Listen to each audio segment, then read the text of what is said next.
Something subtle happened on live TV that most people completely missed, and it might be the most important moment of the Browns' offseason. It wasn't a trade. It wasn't a draft move. It wasn't even about a player directly. It was one sentence from Jimmy Haslam that quietly flipped the power dynamic in Cleveland. When Haslam said, "A lot of the information out there is not accurate," that wasn't corporate filler. That wasn't a throwaway line. That was a warning, and the timing of it, not random at all. For months, Cleveland media has been driving nonstop narratives, questioning the quarterback room, stirring controversy around locker room dynamics, and constantly casting doubt on Shedeur Sanders. Trade rumors, QB1 debates. Sources say speculation that somehow never seems to be right. And suddenly, the Browns' owner goes on live television and basically says, "Yeah, don't believe most of what you're hearing." That matters because billionaires don't speak accidentally. You don't become one by misunderstanding optics, leverage, or messaging. When someone like Haslam publicly pushes back on media narratives, it's usually because those narratives have crossed a line. And once you notice who those narratives have been targeting, everything clicks. This wasn't just about correcting the record on a coaching search. This wasn't just frustration boiling over. This was Haslam signaling that the Browns are done letting outside voices shape the story of their team. Done with leaks, done with half-truths, done with speculation masquerading as reporting. And here, where it gets interesting, because the moment he said that, the entire conversation around Shedeur Sanders quietly changed. Not on social media, not on talk radio, inside the building.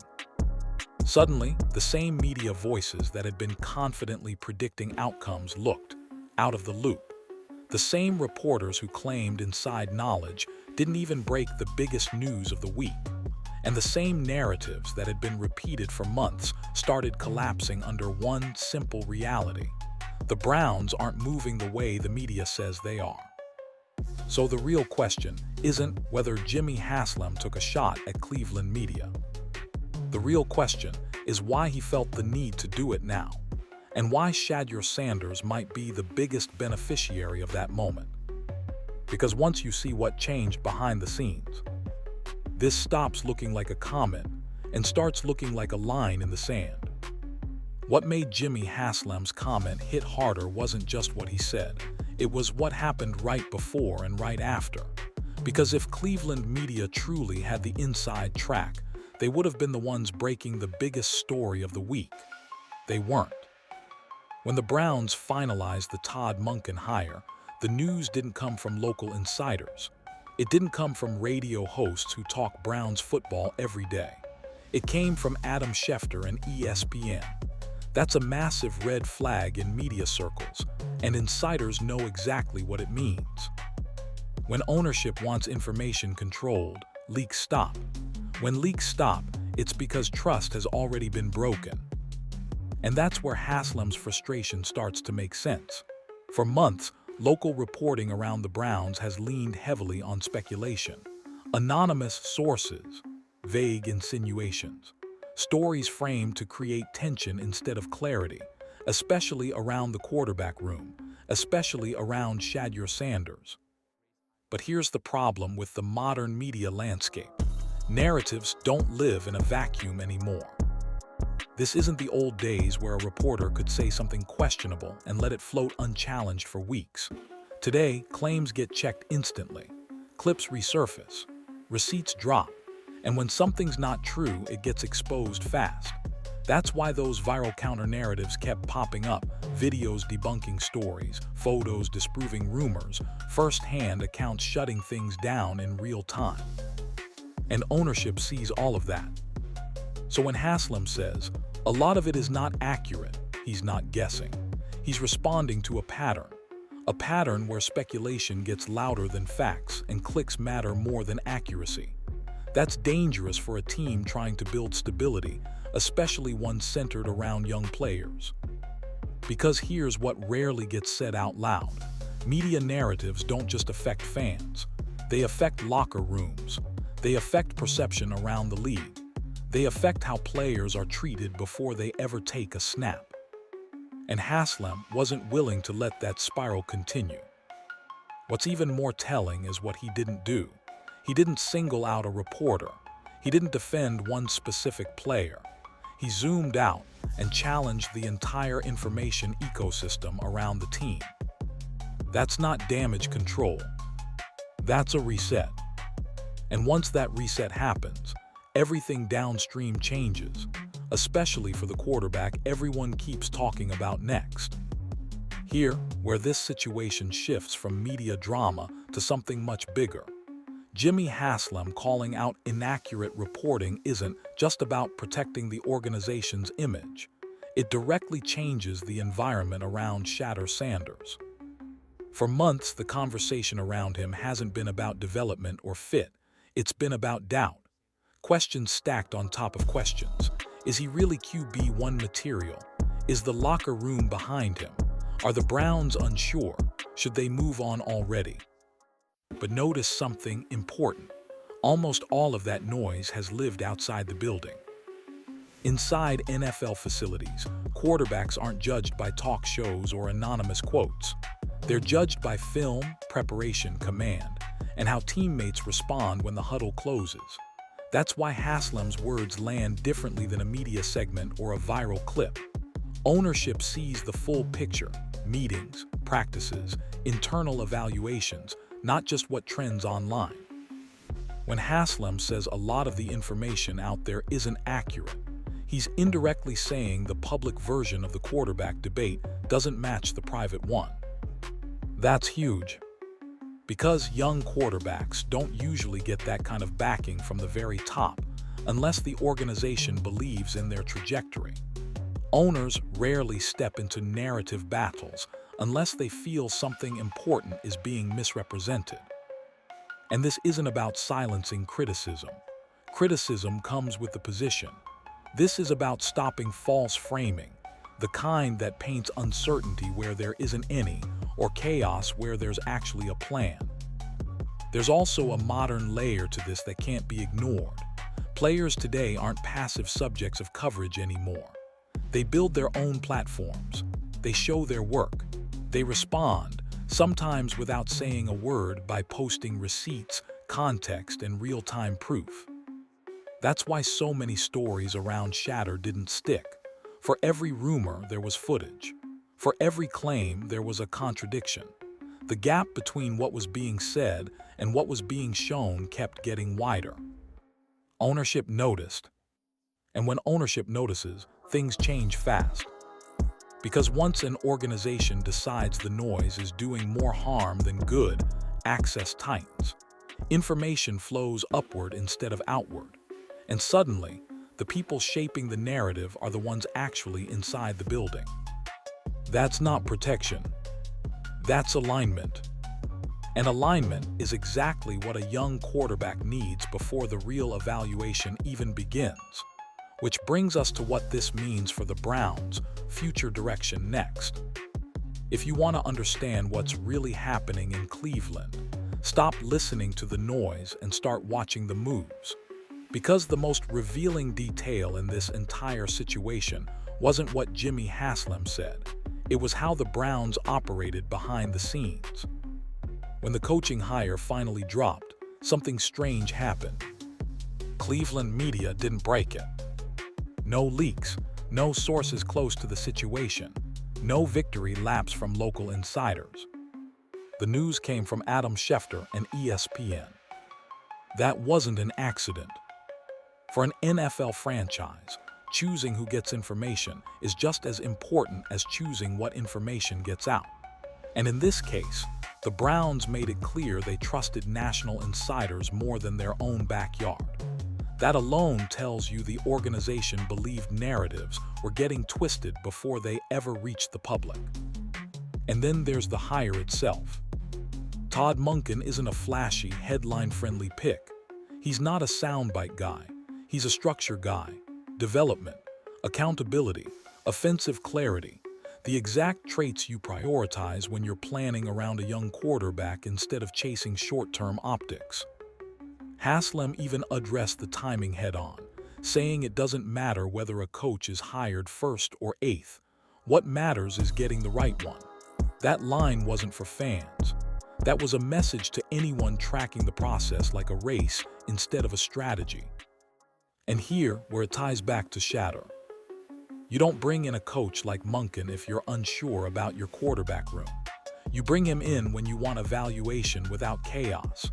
A system that exposes strengths and weaknesses honestly, not through leaked opinions or half-formed takes. This is where Cleveland media lost leverage. When information starts bypassing local channels, it means the organization is done reacting. They're controlling the message internally and letting results speak later. That's not dysfunction. That's consolidation. And once a front office, ownership, and coaching staff are aligned, the outside conversation becomes background noise, which sets the stage for the biggest shift of all, accountability replacing speculation. And that's exactly where this is heading next. Here's the part most people are missing. Jimmy Haslam calling out inaccurate reporting wasn't about ego, and it wasn't about silencing criticism. It was about shielding development. Young quarterbacks don't fail only because of mechanics or reads. They fail when noise becomes louder than coaching. And in Cleveland, that noise had started to spiral. For months, narratives were stacking up. Questions about whether Shedeur really had the locker room. Speculation about other quarterbacks being quietly favored. Even recycled rumors that had already been disproven elsewhere. None of it came from inside the building, but all of it created pressure around the building. Haslam stepping in changes that equation. When an owner publicly says that a lot of information being pushed isn't accurate, it sends a message to everyone inside the organization. You don't need to respond to every headline. That matters more than people realize. Because once players feel protected at the top, they stop playing defense off the field and focus on producing on it. And look at how carefully Haslam framed the quarterback situation. He didn't elevate one name. He didn't bury another. He didn't hint, wink, or tease. He said there are 3 quarterbacks on the roster, and the evaluation belongs to the head coach. That's not uncertainty, that's discipline. It's also the cleanest possible setup for Shedeur Sanders. No manufactured QB1 announcement. No premature coronation. No public power struggle. Just reps, film, and accountability. The exact environment a young quarterback needs to separate himself naturally. This is why the media reaction feels so intense right now. When leaks dry up, speculation loses oxygen. When speculation loses oxygen, narratives collapse. And when narratives collapse, all that's left is performance. That's the part some people aren't comfortable with. Because if Shedeur succeeds in a quiet, structured system, without drama, without favoritism, without excuses, then a lot of previous takes suddenly look reckless. And accountability doesn't just apply to players, it applies to coverage too. That's why this moment feels bigger than one press conference. It's the Browns saying, "We'll tell the story when it's ready to be told." And the next chapter won't be written by rumor. Here, what makes this moment different from every other owner speaks out situation we've seen before. Jimmy Haslam didn't just push back, he changed the power dynamic. When Jimmy Haslam said that a lot of the information out there wasn't accurate, he wasn't correcting one report or defending one decision. He was drawing a line between information and noise. And once that line is drawn publicly, everything shifts. For years, Cleveland has been one of the loudest media ecosystems in the league. Every quarterback rep becomes a headline. Every coaching rumor becomes a storyline. Every internal decision gets framed as chaos before it even plays out. That environment doesn't just affect fans. It bleeds into locker rooms whether teams want to admit it or not. But notice what's happening now. The Browns aren't feeding that cycle anymore. By letting national outlets break key news and keeping internal evaluations quiet, Cleveland Browns are doing something rare in modern sports, slowing the conversation down on purpose. That's how organizations regain leverage. And this is why the timing matters. A new head coach, a young quarterback with a massive spotlight, a roster getting younger. This is the exact moment when teams either lose control of the narrative or finally take it back. Haslam chose the second option. What's wild is how subtle the move actually was. No threats, no rants, no media bans. Just one calm statement that quietly told everyone, we know what's being said, and we're not playing that game. That forces a reset. Because once an owner signals that leaks aren't welcome and narratives aren't driving decisions, speculation loses its teeth. Reporters have to wait, fans have to watch, and players get to work without carrying someone else's storyline on their backs. That's not avoiding accountability. That's redefining where accountability lives. And once accountability shifts inside the building, the outside conversation becomes optional, which leads to the most uncomfortable question of all. If the noise disappears and results follow, who really needed the chaos in the first place? Strip away the quotes, the headlines, and the reactions, and what you're left with is a franchise making a rare choice: patience over panic. That alone tells you this isn't a temporary media spat. It's a philosophical shift. For years, Cleveland chased urgency, quick fixes, loud answers, moves designed to calm the room instead of build the foundation. But the way this offseason is unfolding tells a different story. Ownership isn't rushing to appease critics. Coaching decisions aren't being sold as splashy resets. And the quarterback conversation isn't being framed as a crisis. It's being framed as a process.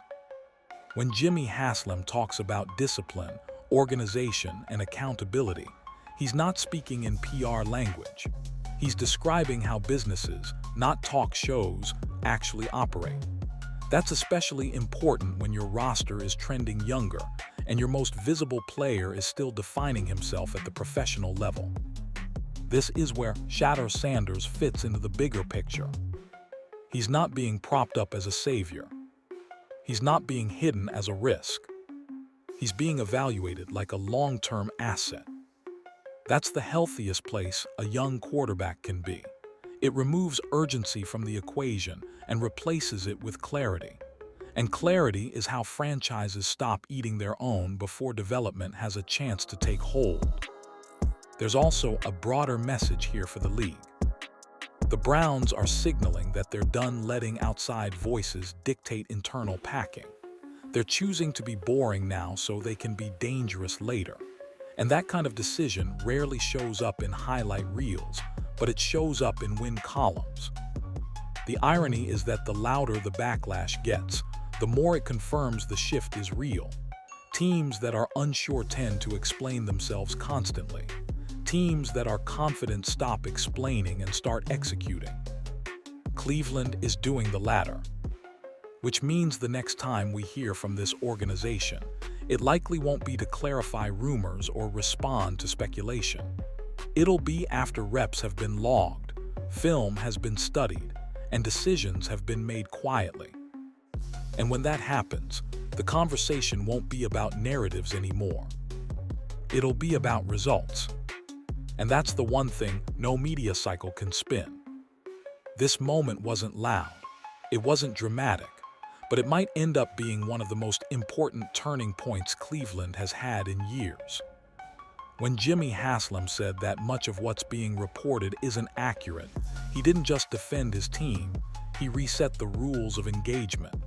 From that point forward, speculation stopped being part of the decision-making process. And once that happens, everything else falls into place. For Cleveland Browns, this means fewer leaks, fewer panic-driven reactions, and fewer narratives spiraling out of control before the season even starts. It means coaches get to coach, players get to develop, and evaluations happen where they're supposed to inside the building, not on social media. For Shedeur Sanders, this might be the biggest win of all. Instead of being dragged into daily debates, he now gets something most young quarterbacks never receive: organizational patience paired with protection at the top. No manufactured QB controversy. No forced timelines. Just accountability, reps, and a system designed to reveal the truth over time. And here's the part that really changes everything. Once a franchise decides it no longer needs to respond to every headline, the power shifts permanently. Media narratives lose influence, reaction cycles slow down, and results become the only thing that actually matter again. That's why this moment feels different. Not because Jimmy Haslam spoke, but because after he spoke, the Browns stopped explaining. From here on out, Cleveland's story won't be written by rumors, leaks, or talk show debates. It'll be written by execution, development, and wins, or lack of them. And when that story finally plays out, there won't be much left to argue about, because the noise will be gone, and all that will remain is the truth.